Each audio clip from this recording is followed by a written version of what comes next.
There's no doubt about it. The COVID crisis, the lockdown, kids learning from home, job loss, and financial difficulties. It just seems to be endless sameness of day after day, and it all takes its tolls on our relationships.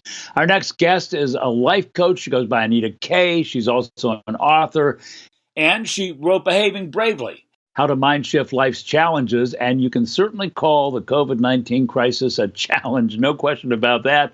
Anita, thanks for joining us. And, there are so many issues that couples and families have had to deal with during this COVID pandemic. And let's just start with one. What does a couple do when they don't agree on how to protect themselves from the virus, or even if they should? In other words, how can you compromise if one partner is a virus denier or won't take precautions and the other is the opposite?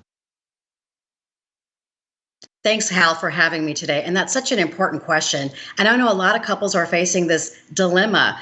To have critical, healthy communication patterns, first and foremost, it's really key if you find yourself in that set of differences, immediately don't criticize, insult, or dismiss your partner's viewpoints. It's important to sit down and have that honest conversation. Where is their mindset sitting? Why is it like that? You may want to share facts and not conspiracy theories. Share data. It's going to play a vital role, and it should for all of us. But if your partner lacks all awareness, how around the recommended practices, it's really important that you still share your borderline fears and concerns, and then agree to have a flexible approach should the outbreak progress. Now, that's when you have really good communications. But sometimes we don't have really good communications. And so, in many of our lives, if you live with somebody, married, partner, whatever, your offices are in the same place. And you're bumping into each other down the hallway, running this way, running that way. And so are your tensions. So how do you handle being around somebody 24/7 when maybe both of you are working from home? Because in some cases, people may just flat out get sick of each other. Yes. And a little bit of that is very normal, and not to worry about it. It kind of comes with the territory of being a parent and a partner. And the lines are very blurred right now between home and the workplace. This is our new normal.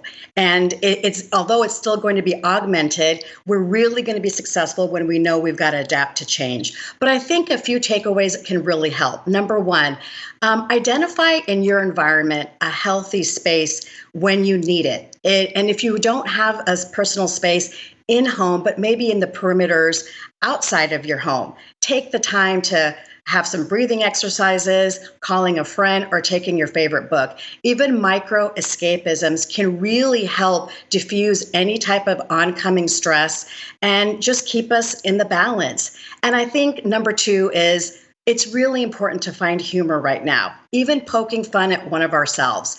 Instead of going into an intense defense mode, I like to maybe identify my evil twin with an imaginary name. And so when my spouse is saying, I know he's going to approach me with, I didn't do the dishes, instead of him coming at me, I might approach it by saying, darn it, Beth really didn't do the dishes last night, and now this morning we don't have any fresh cups of coffee. Just putting a lighthearted humor and understanding and being respectful that there's a problem, but you're really working towards different dichotomies to really handle it. And I think doing some cool indoor adventures. We all need something to look forward to while we're together. I love the word adventure rather than activity because it sounds something big. We've got to get creative. We know we're going to laugh. So keeping a focus on indoor picnics, games, or whatever it may be, even practicing a dance for TikTok, whatever tickles your fancy, it's really important to have those things to look forward to. And then small things like good morning and good night wishes are very powerful, along with simple acts of kindness. But you know what? I got to tell you something. We're about to ratchet up the restrictions. The surge is coming. We're in the middle of an increase in cases. County officials and the state, they're increasing the restrictions, and that's only going to probably increase some of this tension. And when you can't go out and be with friends at a bar, you can't be out with friends with a gym, and you've got to be home before 10 o'clock at night and all that sort of thing. Are there relationships that just simply will not survive through all of this? I believe so. There's pitfalls and phases in all relationships, and crisis is very telling. And some of us come out really successful and mature to a more loving and bonding relationship, and some of us don't. But be true to yourself and the signals that arise. But how to manage your frustrations is absolutely key. And first of all, that's really going to start with us. And really being influential to your partner is also very important. You know, our actions got to speak louder than our words, but managing the frustrations for ourselves and then as a couple in that order can entail simple things like mental exercise around simple meditation, visualization techniques, and most importantly, positive self-talk. This is temporary, and there is a lot to look forward to, and especially a lot of opportunity and shifts in the relationship.